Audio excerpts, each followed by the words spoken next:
మహాశివరాత్రి సందర్భంగా పలు దైవ క్షేత్రాలు భక్తులతో కిటకిటలాడుతున్నాయి. దక్షిణ కాశీగా పిలువబడే ఏలూరు జిల్లా జంగారెడ్డిగూడెం మండలం తాడువాయి ఎర్రకాలు ఒడ్డున ఉన్న శివాలయానికి మహాశివరాత్రి సందర్భంగా భక్తులు పోటెత్తారు. తెల్లవారుజాము నుంచి భక్తులు పుణ్యస్నానాలు ఆచరించి స్వామిని దర్శించుకున్నారు. ఆలయం వెలుపల పిండ ప్రదానాలు నిర్వహించారు.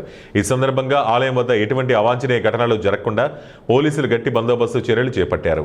అలాగే నదిలోకి భక్తులు స్నానానికి దిగకుండా ప్రత్యేక ఏర్పాట్లు చేశారు. భక్తుల సౌకర్యార్థం మెడికల్ క్యాంప్ ఏర్పాటు చేశారు.